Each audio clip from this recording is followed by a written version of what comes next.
मंगलम भगवान वीरो मंगलम गौतमो गणी मंगलम कुंद कुंदाद्यो जैन धर्मोस्तु मंगलम सर्वमंगल मांगल्यम सर्व कल्याण कारकम प्रधानम सर्वधर्माणां जैनम जयतु शासनम जैनम जयतु शासनम जैनम जयतु शासनम मोक्ष मार्गस्य नीतारं भेतारं कर्म भूव्रतां ज्ञातारं विश्वतत्त्वानां वन्दे तद्गुणलब्धये वन्दे तद्गुणलब्धये वन्दे तद्गुणलब्धये।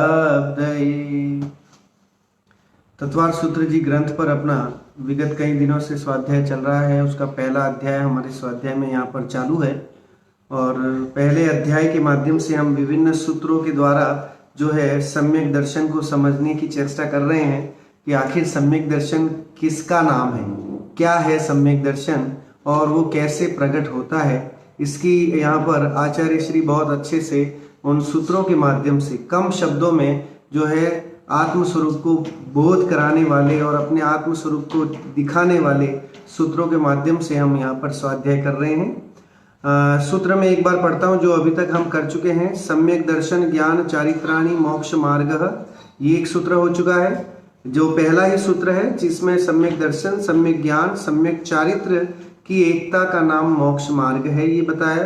साथ में यहाँ सम्यक दर्शन शब्द लिखा है। सम्यक मतलब यहाँ पर श्रद्धा की अपेक्षा से भी देखा जाए तो श्रद्धा, क्योंकि दर्शन है सम्यक दर्शन, सम्यक शब्द लगा है। सच्ची श्रद्धा का नाम ही सम्यक दर्शन है, सच्चे ज्ञान का नाम ही सम्यक ज्ञान है और सच्चे चारित्र का नाम ही सम्यक चारित्र है। और ये तीनों मिल करके एक मोक्ष मार्ग को बनाते हैं, एक मोक्ष मार्ग है। इस तरह का वर्णन जो है इसमें पहले में हमने चर्चा की थी। तत्वार्थ श्रद्धानम सम्यक दर्शनम दूसरा सूत्र हमने पढ़ा था। इसमें फिर जब शिष्य प्रश्न करता है कि भाई आपने सम्यक दर्शन ज्ञान चारित्राणि मोक्ष मार्ग बोला, तो इसमें सम्यक दर्शन पहला जो है उसका क्या स्वरूप है, वो कैसे होता है, क्या है उसके बारे में ये बताइए। तो आचार्य श्री ने दूसरा सूत्र लिखा, तत्वार्थ श्रद्धानम सम्यक दर्शनम, तत्व के अर्थ का सही ज्ञान उसका नाम सम्यक दर्शन है। तत्व का मतलब ही है वस्तु का जैसा स्वरूप है उसको उसी रूप में मानना, नेचुरली उसको एक्सेप्ट करना। उसको मिला जुला करके देखें तो वो तो फिर मिलावट हो गई, शुद्धता नहीं रही। तो शुद्ध रूप में हर तत्व को देखना, उसका नाम जो है वो तत्वार्थ है। जीव को जीव जानो, अजीव को अजीव पहचानो और आश्रव बंध संवर निर्जरा मोक्ष को उनको उसी वे में जानो, उसी तरह से जानो, इसका नाम है। और दृढ़ श्रद्धान पूर्वक जानो तो वह तत्वार्थ श्रद्धान कहलाता है। फिर प्रश्न आया कि वो सम्यक दर्शन होता कब है, कैसे होता है। तो फिर प्रश्न का उत्तर में लिखा, तन निसर्गा दधिगमात्वा, वह सम्यक दर्शन जो है बाय नेचर होता है और गुरुओं के उपदेश के माध्यम से भी आत्मबोध होता है। सम्यक दर्शन मतलब पर्यायवाची शब्द है आत्मबोध। हमें अपने स्वरूप का भान नहीं है, अनादिकाल से हम भटक रहे हैं संसार में, लेकिन हमें अपना ही खबर नहीं है और हमें दुनिया की सब खबर है। दुनिया के सारे काम में हम एक्सपर्ट हैं, है ना, सब काम में जो है बहुत अच्छे हैं। लौकिक व्यवहार, सामाजिक व्यवहार, कैसा क्या करना है सब पता है, लेकिन मैं कौन हूँ इसकी जानकारी नहीं है। उसके लिए ही जो है जीव अनादिकाल से दुखी है। सो जिस दिन इसको ये पता पड़ जाता है कि मैं जीव हूँ, जीवात्मा हूँ, मैं ज्ञान दर्शनमय हूँ, मैं अनंत शक्तियों का संग्रहालय हूँ, मेरी आत्मा में अनंत गुण भरे पड़े हैं, उन गुणों को पहचानने की बस देर है। जिस दिन उन गुणों को पहचान लिया उस दिन अपने आप में फिर जो है मोक्ष मार्ग खड़ा हो जाता है। मोक्ष मार्ग के मतलब पाठ खुल जाते हैं जिस दिन हम स्वयं को जानने लग जाते हैं। तो भूल किस लिए है, तो क्या अनादिकाल से जीव और अजीव में भूल है कि अजीव को जीव मान लिया और जीव को अजीव मान लिया, ये गड़बड़ कर दी। सो ये अगर सुधर जाए तो काम बन जाए और फिर धर्म की शुरुआत हो जाती है। फिर आगे जो है दर्शन और ज्ञान के माध्यम से चारित्र उत्कृष्ट प्रकट होता है और चारित्र जो है तपसा निर्जराच, ये भी सूत्र इसी में तत्वार्थ सूत्र में आता है कि निर्जरा, कर्मों की निर्जरा कैसे होती है, तो कह रहे तप के माध्यम से कर्मों की निर्जरा होती है। तो जितने व्यक्ति तपता है, जितने तपस्या करता है, जितने 5 विषय और 5 इंद्रिय के विषयों से आसक्ति हटाता है, उतनी मात्रा में आत्मा के निकट जाता है, उतना ही वो आत्मा के और पास पहुंचता है। और फिर एक दिन ऐसा आता है कि जिस दिन उसे अपनी आत्मा साक्षात दिखाई देने लग जाती है, और फिर जो है वो, आप सोचिए, जिस दिन आत्मा दिखेगी उस दिन आनंद आएगा कि नहीं आएगा। मैं हमेशा कई बार जो है ये उदाहरण देता हूँ कि मंदिरों में और जहाँ भी धर्मायतन होते हैं तो वहाँ पर एक तस्वीर लगी रहती है, उसमें खाली टिपके बने होते हैं, कुछ दिखता नहीं है। लेकिन जब आप उस तस्वीर को लेकर के ऐसे, वो 3D रहती है, 3D तस्वीर होती है, और वो जब उस 3D तस्वीर को आप आंखों के सामने लेकर के सारे विकल्प छोड़ करके कि आप कौन हो, कहाँ हो, किसके पिता हो, किसके पति हो, सब भूल जाते हो। और जब सब भूल जाते हो और कॉन्सेंट्रेट उस 3D पिक्चर में करते हो तो अंदर से जो आदिनाथ भगवान की जो प्रतिमा है वो आपको एकदम दिखाई देती है। और जब वो आदिनाथ भगवान की प्रतिमा या जो भी तीर्थंकर है उन तीर्थंकर की या मंदिर के पूरे वो अंदर दिखाई देता है, तो आपको आनंद आता है कि नहीं आता है। जब आप पहले देख रहे हो तो 3D खाली ऐसे टिपके वाली आपको तस्वीर दिखती है, लेकिन उसी तस्वीर को कंसंट्रेट करोगे तो आपको अंदर पूरा चित्र दिखाई देगा कि कहाँ भगवान बैठे हैं, कहाँ छत्र है, कहाँ चवर है, कहाँ क्या है, सब कुछ दिखाई देता है। तो वो दिखते ही जो आनंद होता है उसका नाम है जैसे आत्मा का आनंद उसी तरह से आएगा, क्योंकि अभी हमें दिखाई नहीं दे रहा है। अभी अनादिकाल की मिथ्यात्व के कारण से, उल्टी मान्यता के कारण से आत्मा दर्शन में नहीं आ रहा है, इसीलिए सम्यक दर्शन नहीं है। जिस दिन आत्मा दिखता है उसका नाम सम्यक दर्शन है। जिसने अपनी आत्मा को देख लिया उसका नाम सम्यक दर्शन है ना। आत्मा को देख लिया मतलब उसने जीव तत्व का सही श्रद्धान कर लिया। जीव तत्व का सही श्रद्धान किया मतलब उसने अजीव को भी सही जान लिया। और जिसने जीव और अजीव की पहचान कर ली उसके आश्रम, बंध, संवर, निर्जरा, मोक्ष होंगे ही होंगे, है ना। उसकी भी, उसकी जानकारी उसे है, उसके प्रति उसका भेद विज्ञान उसका भी है, जो भी है नॉलेज उसको उसकी है, तब जाकर के आगे बढ़ते हैं। तो और मोक्ष मार्ग में सबसे पहला जो है वो सम्यक दर्शन ही कहा गया है। सम्यक दर्शन मोक्ष महल का पहली स्टेज है ना। सम्यक दर्शन के बिना धर्म की शुरुआत नहीं होती है। सो इसलिए सम्यक दर्शन ही इस मनुष्य भव में जैन कुल में जन्म लेकर के हमें करने लायक है। जे चिंतन करना, ये सबसे बड़ा जैन धर्म का एक कह सकते कि पेटेंट वो है कि जैन धर्म में भावनाओं की बात आती है, जैन धर्म में अनुप्रेक्षा आती है। सो अनुप्रेक्षा का मतलब क्या है? बार बार चिंतन करो, बार बार विचार करो। क्या विचार करो? कि मैं मालिक हूँ, मैं बिजनेसमैन हूँ, मैं व्यापारी हूँ, ये विचार करें कि मैं स्त्री हूँ, मैं पुत्र हूँ, मैं ऐसा हूँ वैसा हूँ। करेंगे ये सब तो बाह्य आवरण है, ये बाह्य पद है। लेकिन जो आपका निज पद है, अपने आत्मा का पद है, उस आत्मा के पद का चिंतन करो तो ही जो है आगे सुख मिलता है। ध्यान में क्या करते हैं हम? ध्यान में यही कहा जाता है साहब आप सब बैठिए, ध्यान करिए। ध्यान करके क्या करिए? किसको चिंतन करें, किसके बारे में सोचें? तो कह रहे हैं अपनी आत्मा को देखिए और सब विकल्प जालों को छोड़ दीजिए। जिस दिन आप सभी समस्त विकल्प जालों को छोड़ने में माहिर हो जाएंगे, एक्सपर्ट हो जाएंगे, उस दिन आपकी ध्यान करने की सफलता है। नहीं तो फिर क्या है, सब बिठा देते हैं, कहते हैं देखो देखो नमोकार बोलो, ओम बोलो, लेकिन होता कुछ नहीं है ना। मन कहीं बाहर है। वो कबीरदास जी का जो है दोहा बार बार याद आता है कि माला तो कर्मे फिरे, जीव फिरे मुख माही, मनुआ तो 10 दिस फिरे, यह तो सुमिरन नाही। तो कबीरदास जी आज से 400, 350, 400 साल पहले ये आडंबर पे लिखे गए कि लोग कितना आडंबर करते हैं, धर्म का दिखावा करते हैं कि हम धार्मिक हैं, लेकिन धर्म ऐसे नहीं होता है। धर्म तो जो है आत्मस्वरूप की लीनता, आत्मस्वरूप की श्रद्धा, आत्मस्वरूप का ज्ञानपना, जिसका नाम है रत्नत्रय। और रत्नत्रय रूप जो धर्म है वो हमारा जैन धर्म है।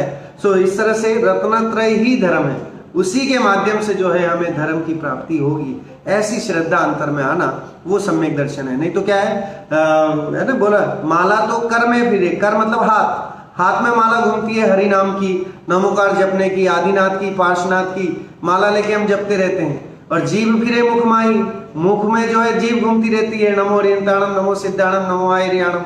और मनुआ तो 10 दिश फिरे, और मन कहीं 10 दिशाओं में घूम रहा है कि अभी क्या हो रहा होगा, इंडिया में कैसा हो रहा होगा, वहां कैसी कंडीशन है, और उसके बारे में ही सोचता रहता है। राग द्वेष रूप परिणाम करता रहता है ना।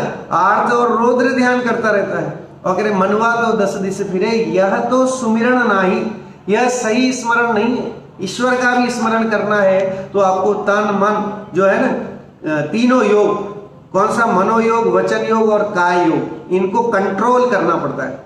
इनको जब कंट्रोल में करने की एक्सपीरियंस हो जाता है तब जाकर के जो है धर्म होता है ना। हमारा मन कहीं भटकता है, वचन हम कुछ और बोलते हैं और काया कहीं और कुछ करती है, तो फिर वो धर्म नहीं है।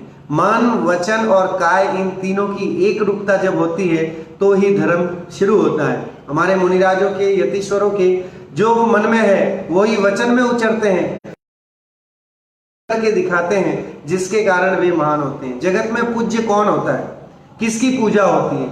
तो कह रहे हैं जिसके मन, वचन और काय की एक रूपता होती है उसकी पूजा होती है, वो स्तुत्य होता है, लोग उसके गुण गाते हैं। और जिसके मन, वचन, काय की एक रूपता नहीं है, परिवार वाले भी उसको जो है पसंद नहीं करते हैं, वो भी उसे ठोकरे दे करके निकाल देते हैं कि वो अभी तो ये बोल रहा है, कल बदल जाएगा, कल कुछ कहेगा, इसका भरोसा नहीं। तो जिसपे भरोसा नहीं होता है उस पे ना तो बिजनेस व्यापार होता है, ना सामाजिक व्यवहार होते हैं, ना पारिवारिक व्यवहार होते हैं, कोई व्यवहार नहीं।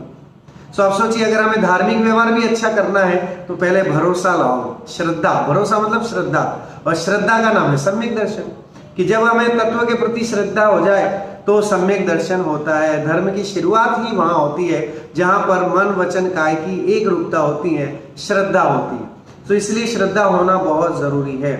साथ में आप देखिए, अहिंसा मय धर्म है हमारा। जैन धर्म, कल भी चर्चा चली थी, बहुत अच्छी चर्चा हुई कि अगर हम जो है जीवों को मारते हैं तो उसमें हमें पाप क्यों लगेगा, वो तो अपनी आयु से मर रहा है, तो उसको उसमें हमें क्यों पाप लगे। हम पैदल चल रहे हैं और चींटी आके मर गई तो उसको पाप है ना, वो तो अपने पाप के कारण मरी ना, क्योंकि उसके पाप का उदय था। लेकिन हमने प्रमाद किया, हमने आलस्य किया और उस जीव को जीने के अधिकार से वंचित किया, तो उस प्रमाद का दोष हमें लगता है। अब देखिए, अपने यहाँ नियम लिए जाते हैं, है ना, कहते हैं कि साहब आप व्रत नियम लो, है ना, और श्रावक को भी नियम होते हैं, मुनिराज भी नियम लेते हैं, यतीश्वर जो भी होते हैं वे भी, साधु महात्मा जो भी होते हैं, सुरेश्वर, सब नियम पालन करते हैं। तो नियम पालन क्यों करते हैं? नियम नहीं पालन करें तो क्या हो जाए? ऐसे ही करें, मैं रात्रि भोजन नहीं करता, मैं 24 करता हूँ सब 12 महीना, लेकिन मैंने कोई नियम नहीं लिया है, ठीक है। मैं आलू, प्याज, जमीकंद ये जो है वो नहीं खाता हूँ, लेकिन मैंने नियम नहीं लिया है। मैं जीवों की हिंसा नहीं करता हूँ, लेकिन मैंने नियम नहीं लिया है। तो कह रहे कि अगर आप करते हो लेकिन नियम नहीं है तो आप संयमी नहीं हो। अभी आपके असंयम ही के खाते में काउंट होगा वो, क्योंकि जब नियम लेंगे तब जाके नियम पूर्वक आपकी जो है, चाहे आप करें नहीं करें तो भी आपको वहां से पुण्य का संचय शुरू हो जाता है। जिस दिन हमने नियम लिया कि मेरा देव दर्शन का नियम है, मेरा प्रतिक्रमण का नियम है, मेरा सामायिक करने का नियम है, इस तरह का कोई भी एक नियम, मेरा माला जपने का ही नियम है। और अभी तो ऐसा उत्कृष्ट टाइम है कि भाई ज्यादा से ज्यादा हम अपने घर में रह रहे हैं, निज घर में रह रहे हैं, बोलते हैं ना, सरकार भी बोलती है कि अपने घर में रहो, कहीं बाहर मत भटको, बाहर भटकोगे तो भटक जाओगे और फिर जो है दिक्कत हो सकती है। तो अभी आपको, हमें सबको अपने घर में रहने के लिए बोला जा रहा है।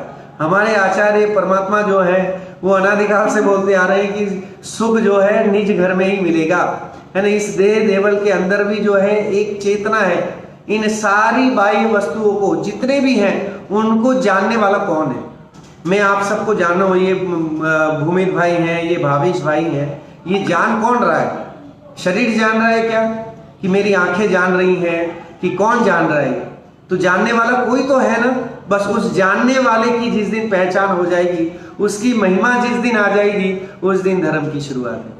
कि कोई ऐसा तत्व है, ऐसी चेतना है जो इस देह के अंदर बैठी हुई है और वो जानती देखती है, और वो सारे पदार्थ जो हैं वो उसके ज्ञान का विषय बनते हैं, उसके द्वारा ही जाना जाता है। और जिस दिन वो चेतना चली जाती है, इस शरीर के साथ उसका संयोग टूट जाता है, तो फिर क्या हो जाता है? मुर्दे को आप झकझोर डालो, बोलो तू जान रहा है कि नहीं जान रहा है, देख रहा है कि नहीं देख रहा है ना। कई बार होता है, लोग, वो बेचारा मरने की कगार पे है और ये आस पड़ोस वाले सब जाके कहते हैं ये फला भाई है, देखो देखो इनको जानो।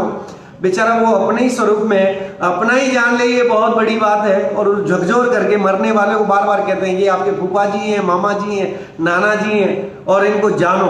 उस समय जानने की बात करते हैं। लेकिन आप सोचिए कि मरने से पहले, अभी इससे पहले के स्वाध्याय में यही बात चल रही थी कि मरने से पहले, है ना, रोग आने से पहले धर्म आ गया तो सही है, नहीं तो रोग आने के बाद धर्म लाना चाहोगे तो कभी नहीं आ पाएगा। फिर रोग ही आएंगे, धर्म नहीं आ पाएगा। अभी ब्लड शुगर है, अभी बीपी बढ़ जाता है, अभी हार्ट अटैक की प्रॉब्लम है, कितने प्रॉब्लम्स जो है, रोगों की खान है ये शरीर और होती रहती हैं। शरीर तो नाशवान है, एक न एक दिन इसकी देह लीला जो है समाप्त तो होनी है। ये ज्ञान रूपी जो आत्मा है, जिसे हम चेतन आत्मा बोलते हैं, चेतना बोलते हैं, चेतना के साथ ये कितने दिन रहेगा? तो कह रहे जो आयु कर्म बांध के आया उतने दिन रहेगा, फिर अपना रास्ता नापेंगे, दोनों अलग अलग। चलिए, चेतना अपनी कहीं और जाएगी, जैसे जैसे कर्म किए हैं उसके फल के अनुसार। शरीर यहीं पड़ा रह जाएगा, परिवारजनी जो है वो उसको उठा करके ले जाएंगे और दाह संस्कार कर देंगे मिट्टी में। मिट्टी का था, 5 भूत से बना हुआ था और वो वापस 5 भूत में ही कन्वर्ट हो जाएगा, है ना। तो इसीलिए मिट्टी में ही था, मिला, मिट्टी के रूप का ही है और सिर्फ मिट्टी का है, ये हम ही नहीं कहते, दुनिया के सारे धर्म कहते हैं कि शरीर जो है वो 5 भूतों से बना हुआ है, मिट्टी का है और ये नाशवान है, क्षणभंगुर है। एक बहुत सुंदर भजन आता है, मिट्टी ओढ़न मिट्टी बिछावन, मिट्टी का सिरहाना क्या तन माजना रे, एक दिन मिट्टी में मिल जाना क्या तन धोवना रे, एक दिन मिट्टी में मिल जाना। मिट्टी ओढ़न मिट्टी बिछावन, मिट्टी का सिरहाना क्या तन माजना रे, एक दिन मिट्टी में मिल जाना क्या तन धोवना रे, एक दिन मिट्टी में मिल जाना। इस तन को तू रोज सजावे, रोज खिलावे, रोज पिलावे, इस तन रोज सजावे, रोज खिलावे, रोज पिलावे, अंत समय ये साथ जाएगा, इस भ्रम में ना आना क्या तन माजना रे, एक दिन मिट्टी में मिल जाना क्या तन धोवना रे, एक दिन मिट्टी में मिल जाना। मिट्टी ओढ़न मिट्टी बिछावन, मिट्टी का सिरहाना क्या तन माजना रे, एक दिन मिट्टी में मिल जाना। अगर शरीर को कितना माज लोगे, कितने साबुन लगा लेंगे कि शरीर गोरा हो जाए? कितने लगाए ऐसे साबुन, कितने क्रीम लगाए, कितने पाउडर, कॉस्मेटिक, कितना क्या यूज करें कि ये शरीर जो है वो कभी बूढ़ा नहीं हो? कोई ऐसी दवा है कि जिसके कारण कि शरीर बूढ़ा नहीं हो? मैं 7 साल का था तब कुछ और दिखता था, 14 साल का था तब कुछ और दिखता था, 21 का हुआ तो और, 28 का हुआ तो और अब 40 का हो गया तो कुछ और ही दिख रहा है। और जब और आगे बढ़ेंगे तो और धीरे धीरे जो है काया तो क्षीण होती जाती है ना।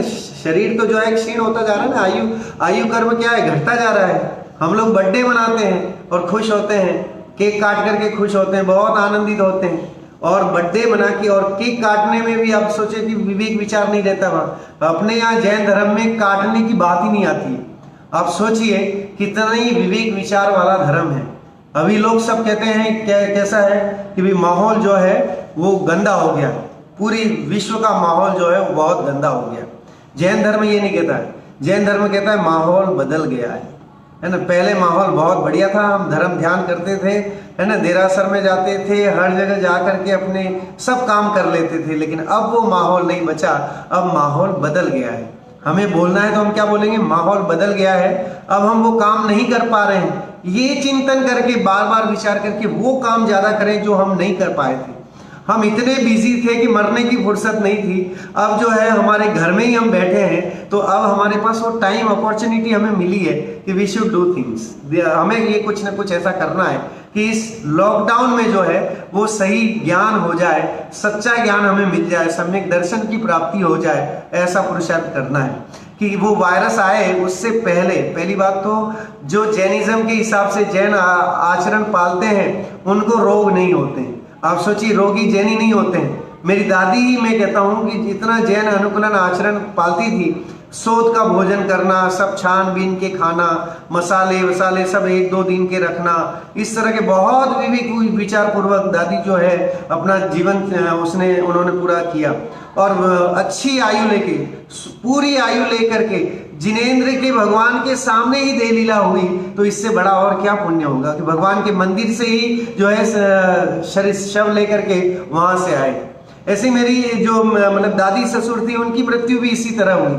वो भी, उनके भी खान पान की और इतना आचरण था कि कोई बीमारी नहीं, एक दिन हॉस्पिटलाइज नहीं, और बस थोड़ा बहुत कभी खांसी सर्दी जुकाम हो जाता था तो दादियों को तो सब पता रहता है घर में कि किस तरह से कौन से अजवाइन और न जाने क्या क्या दवाइयाँ, जो घर की घरेलू दवाइयाँ, अहिंसक दवाइयाँ जिसमें कोई हिंसा नहीं है, ऐसी दवाइयाँ खा करके और अपना शरीर का इतना व्यवस्थित जो चलाती थी और अपनी धर्म ध्यान में लगी रहती थी, जिसके कारण कभी कोई बीपी नहीं हुआ। न मेरी दादी को कभी बीपी के लिए चेक कराना पड़ा, न शुगर हुई, न ब्लड प्रेशर हुआ, और अपने आप आराम से देव दर्शन करती हुई जो है और देह निकल गई। तो इस तरह का अवसर हमें मिला, इसे कहें मृत्यु महोत्सव। उत्कृष्ट जो है वो ऐसी हमारी मृत्यु हो। क्या है ये कि कोई बीमारी लग जाए और फिर हमें मजबूरन मरना पड़े, न चाहते हुए भी मरना पड़े। तो इससे बढ़िया ये है कि प्रयास ऐसे हो जैन धर्म के संस्कारों के माध्यम से कि हम अभी से तैयारी, धर्म की शुरुआत कब करें, ये कभी सोचा हमने कि कब हम धर्म की शुरुआत करें?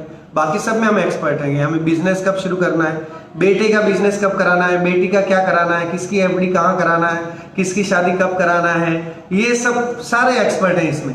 लेकिन ये हमने अपने लिए सोचा है कि मेरे धर्म की शुरुआत किस दिन होनी है, मेरे धर्म के लिए मैं क्या क्या लेके जाऊंगा, मरूंगा तब मेरे पास कौन कौन से लक्षण, कौन कौन सी विशेषताएं, कितनी 12 भावना होंगी, कितनी कौन सी भावना होगी, कितने रत्नत्रय मेरे हाथ में होंगे, क्या मेरा खजाना मेरे साथ में रहेगा, कोई विचार नहीं करता है, इसके बारे में सोचता भी नहीं है। और बाकी सब के लिए जो है वो सीए भी लगा लेते हैं, है ना, साथ में इतना पैसा है कि संभाले नहीं संभल रहा है, तो हम क्या करते हैं अपने नीचे और असिस्टेंट लगा देते हैं कि भाई ये देखेगा मेरे सारे उसका जो है काम धाम ये देखेगा। किसी ने आज तक जो है धर्म का अकाउंटेंट रखा किसी ने कि मेरे धर्म का लेखा जोखा भाई तू रख, तेरे को अपॉइंट किया है, जब जब मैं पाप रूप काम करूं तो तुरंत मेरे को जो है वो सचेत कर देना है। हमारे यहाँ भी है, ऑलरेडी बाय नेचर अपॉइंटेड किए हुए हैं, प्रकृति ने बनाए हुए हैं। इतने संत महात्मा हैं जो बार बार संबोधते हैं, बार बार कहते हैं कि तेरे अकाउंट ये है, अभी तो जीरो है एकदम, धर्म के मामले में तो खाली है, कोरा कागज है, कुछ भी लिखा गया नहीं है उसमें, सम्यक दर्शन की एक लाइन, एक वर्ड भी नहीं आया, स भी नहीं आया है। तो कह रहे कि वो स शुरू करने के लिए जो है उसके लिए पहले भूमि होना चाहिए। किसान देखो कितना चतुर होता है, चतुर इसलिए कह रहा हूं क्योंकि उसको पता है कि खेती कैसे, पैदावार कैसे करनी है, इसका भेद विज्ञान, उसका श्रद्धान उस किसान को पूरा है। मतलब आप मान के चलिए कि हम सम्यक दृष्टि होंगे नहीं होंगे, लेकिन किसान जरूर सम्यक दृष्टि है। क्यों? क्योंकि उसे ये पता है वेद विज्ञान की मैं क्या क्या चीजें करूंगा जिससे मेरी पैदावार लहलहाएगी। क्या करता है कि उसकी जो भूमि है, जो खेत है, बेचारा छोटा मोटा गरीब किसान, उसका छोटा सा टुकड़ा खेत है, उस खेत में बहुत सारे पत्थर कंकड़ जो भी होते हैं, तो जब खेती करनी है उससे पहले अपने बच्चे परिवार सहित खेत में जाएगा और जा करके और हाथ जोड़ करके और फिर जितने कंकड़ पत्थर हैं सबको निकाल करके बाहर कर देगा। फिर उस भूमि को और उसमें जो भी ऐसी कोई चीजें, घास फूस सब साफ करके और फिर उसमें और पानी डालेगा, 2-4 दिन पानी पिलाएगा उस भूमि को। फिर पानी पिलाने के बाद हल चलाएगा, हल चला करके फिर 1-2 बार दिन सूखने देगा, फिर उसमें पानी डाल करके फिर हल चला के फिर उसको सोध करके और जो जमीन के अंदर से कंकड़ पत्थर निकले उनको निकाल करके जब एकदम वो हो जाएगी फिर मेड़ भी बनाता है ना, ताकि जो उपजाऊपन उसने बनाया है, जो उसने मेहनत की है उपजाऊपन लाने की, वो मेड़ बनाने के बाद बाहर नहीं निकल जाए, उस परिधि में रहे और दूसरे के खेत में नहीं चली जाए, अपने ही खेत में रहे। इसके लिए मेड़ बना के, बाउंड्री बना के पूरा तैयार करता है। फिर जाके क्या करता है, बीज लाता है और फिर एक एक करके और बड़े प्रेम से प्यार से बीज बोता है और यही भावना बार बार भाता है। उस दिन पहले दिन भूमि को नमस्कार करने से लेकर के और पैदावार होने तक, लहलहाने तक जो है बार बार उसके मंत्र में चिंतन यही रहता है कि लहलहाएगी और बहुत फैलेगी और फिर मैं मार्केट में, बाजार में बेच करके इससे धनाधिक की प्राप्ति करूंगा।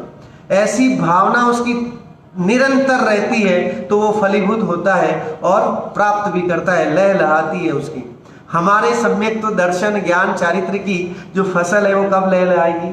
हमारे अभी तो वो भूमि जो है हमने नमस्कार ही नहीं किया है, हमारे तीर्थंकरों का सही नमस्कार ही नहीं हुआ है। भगवान के सामने जाते हैं, आंखें बंद करके खड़े हो जाते हैं जैसे बहुत कुछ मिलने वाला है। कह रहे अरे भगवान के स्वरूप को देखो, इतनी मनोज्ञ प्रतिमा उसको देखो, और वो प्रतिमा हमें बार बार ये झकझोर रही है कि सुख जो है अंतरात्मा में है, बाहर नहीं है ना। सुख देखना है तो सुख की खेती कहाँ होगी कि 5 इंद्रियों में होगी, स्त्री पुत्र मकान जायदाद विला इसमें होगी, कहाँ होगी सुख की खेती।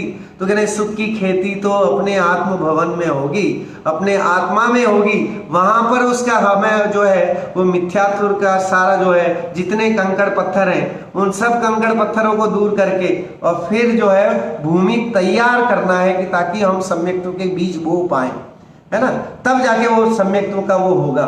एक और सुंदर भजन है जो सुनाना चाहता हूं ताकि आप लोग सब हम सब जो है धर्म के मार्ग में और जुड़े।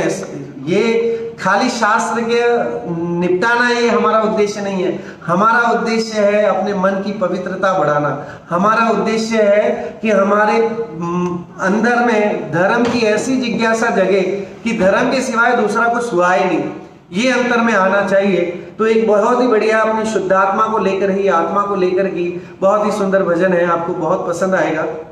शुद्धात्मा का श्रद्धान होगा, निज आत्मा तब भगवान होगा। शुद्धात्मा का श्रद्धान होगा, निज आत्मा तब भगवान होगा। आत्मा के उपवन में रत्नत्रय पुष्प खिलाएंगे, आत्मा के उपवन में रत्नत्रय पुष्प खिलाएंगे। भेद ज्ञान की सौरभ से निज नंदन वन महकाएंगे।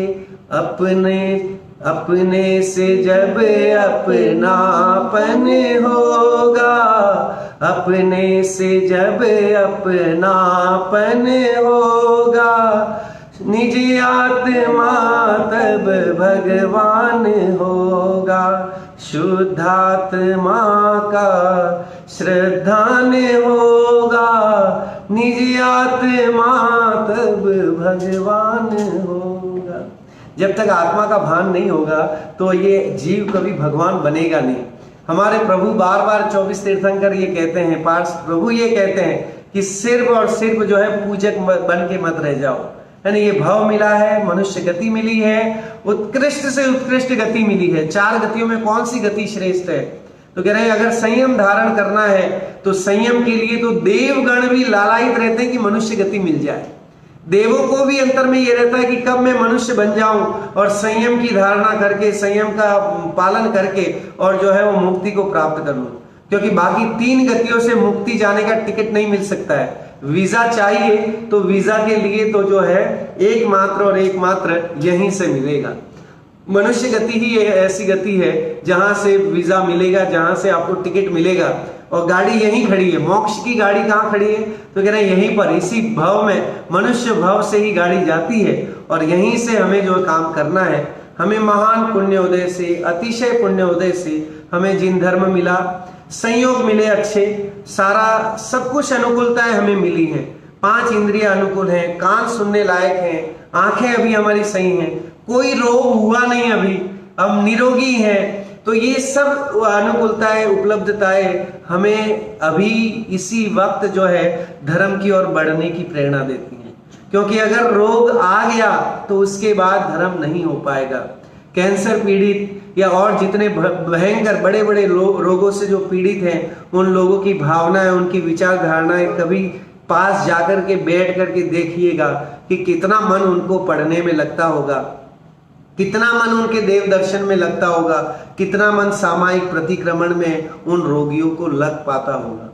इसलिए बहुत मतलब सोच करके हमें ये बार बार चिंतन इसी चीज का करना चाहिए कि महान पुण्योदय से हमें ये नरभव मिला है और इस नरभव का सदुपयोग होना चाहिए, और रोग आने से पहले निरोगी होने का धर्म आ जाए तो वो सबसे बढ़िया है। क्योंकि हमारे धर्म में ये ताकत है कि जन्म, जरा और मृत्यु, इन तीनों का सफाया कर देती है।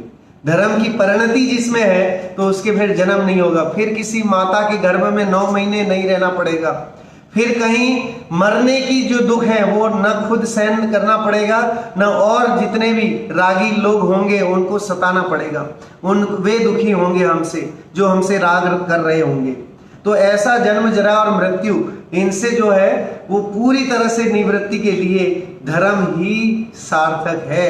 धर्म की शरणा में ही जाना चाहिए। चत्तारी मंगल पाठ वगैरह पढ़ते हैं तो उसमें पढ़ते हैं धम्मो शरणम, कि जो है लोक में अगर कोई शरण है तो कौन है, तो अरहंत शरण है, जैन धर्म शरण है, गुरु शरण है, यही शरण है। हमारा धर्म ही शरण है। आप जगत में कहीं चले जाओ लेकिन कोई शरणभूत नहीं है। माँ भी चाह करके अपने बेटे की पीड़ा को हर नहीं सकती। अगर इतनी सी फुंसी हुई है, उस फुंसी की पीड़ा हमें ही वेदन करनी है ना। बाह्य में चाहे किसी को कैंसर भी क्यों नहीं हो गया हो, कोई बड़ी भी बीमारी क्यों नहीं हो गई हो, तो वो आपको दर्द नहीं देगी। दर्द आपको अपनी ही फुंसी, इतनी सी फुंसी है तो ही देगी। तो इस तरह से उतना सा भी राग, उतनी रंच मात्र भी जो है राग द्वेष रूप परिणति अंतर में नहीं रहे और सम्यक की भूमि प्रकट हो, मतलब लायक बन जाए हम कि हम सम्यक दर्शन प्राप्त कर पाए, तो तभी वो संभव है। तो इस तरह से उत्कृष्ट चर्चा यहाँ पर इसमें आई है।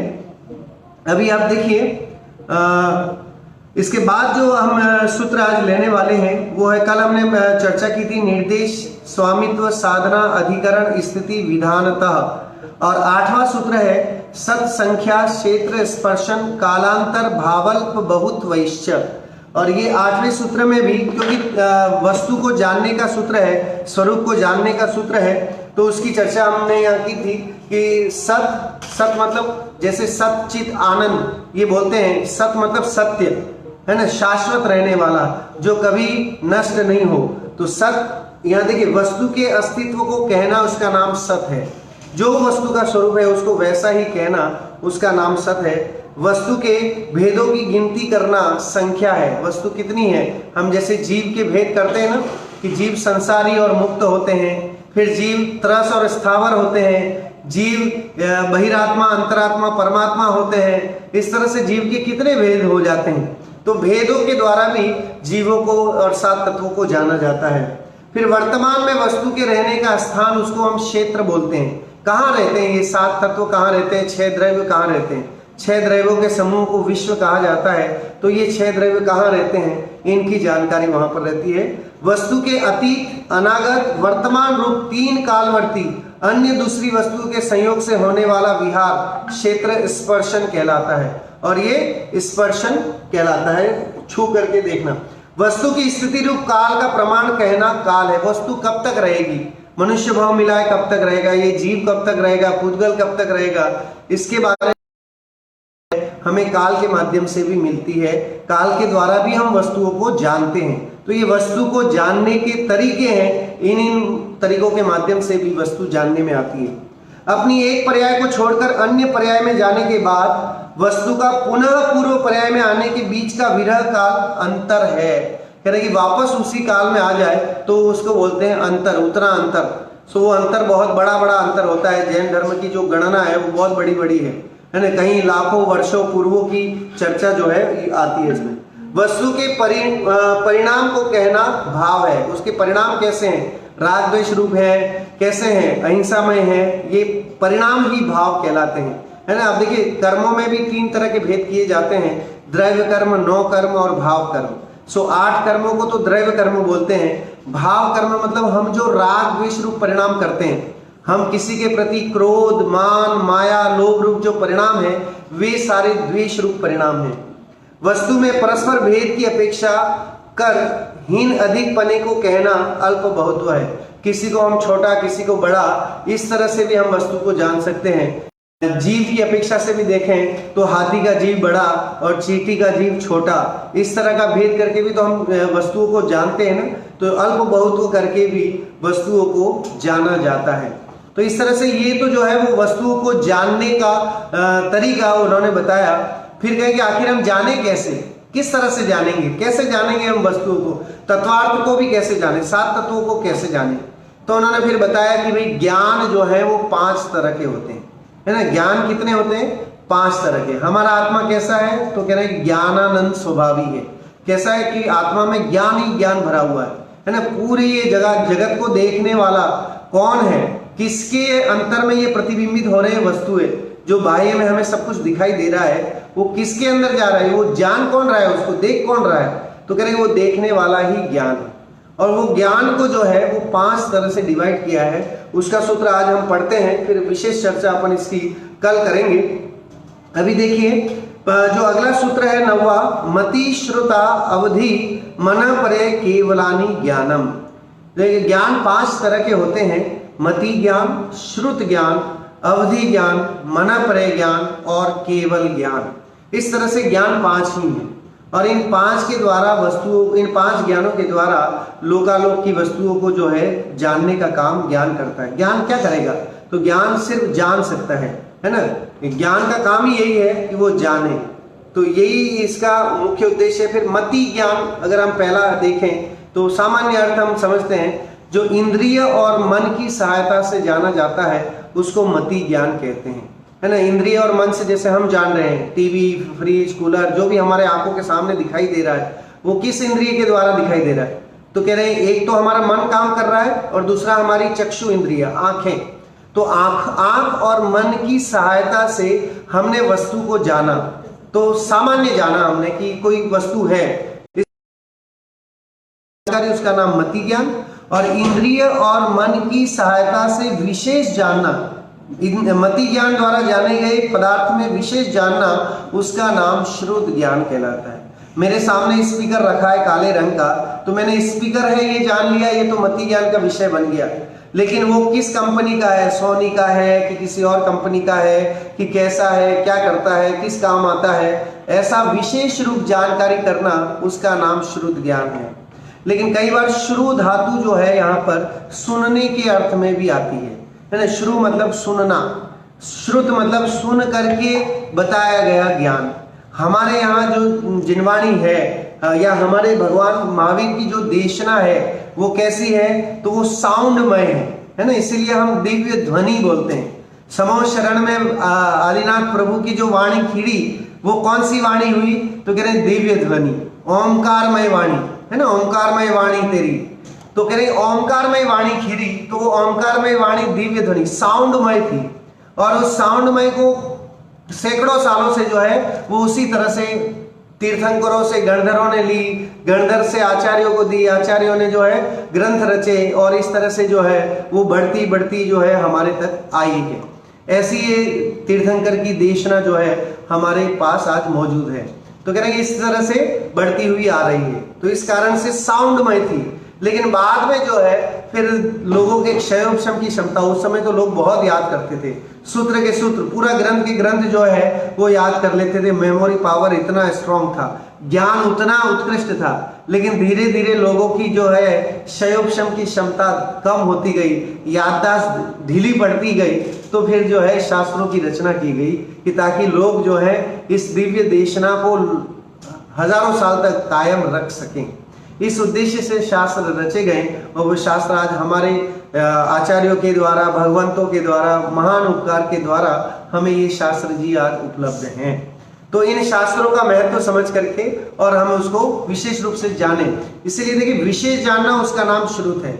श्रुत के भी 2 भेद होते हैं, द्रव्य श्रुत और भाव श्रुत, इस तरह से भी भेद होते हैं। द्रव्य श्रुत ये द्वादशांगमय जिनवाणी और जो अंग बताए गए हैं वो सारी जिनवाणी जो है वो द्रव्य श्रुत कहलाती है, और जो हमारा शुद्धात्मा है, हमारी आत्मा है, वो भाव श्रुत कहलाती है।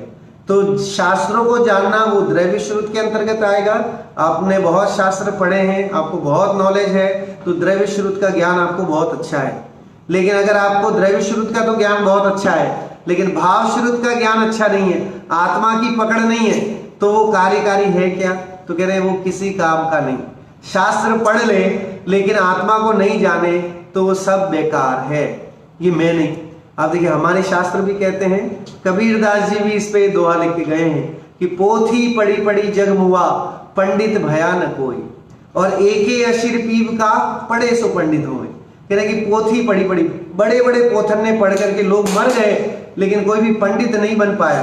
और जिसने ईश्वर के एक अक्षर को जान लिया, कबीरदास जी ने वहां ईश्वर को लिखा कि जिसे ईश्वर की एक अक्षर की याद है वो पंडित कहलाता है। हमारे यहाँ जिसे 2.5 अक्षर आत्मा की जानकारी है वो पंडित है। बाकी चाहे कितने ही शास्त्र पढ़ ले, सब दिखावा है और कुछ नहीं है। क्योंकि असली काम तो कहां से होना है, तो कह रहे भाव श्रुत से होना है ना। अपनी आत्मा को सुनना है, उसका नाम भाव श्रुत है। अपनी आत्मा के वैभव को जानना, उसका नाम भाव श्रुत है। तो इस तरह की चर्चा यहाँ बहुत ही अद्भुत चर्चा है। 5 ज्ञानों की अपन विशेष चर्चा करेंगे। केवल ज्ञान में बहुत मर्म और माल भरा हुआ है, जिसकी अपन विशेष चर्चा करेंगे। आज समय हो रहा है। जय जिनेन्द्र।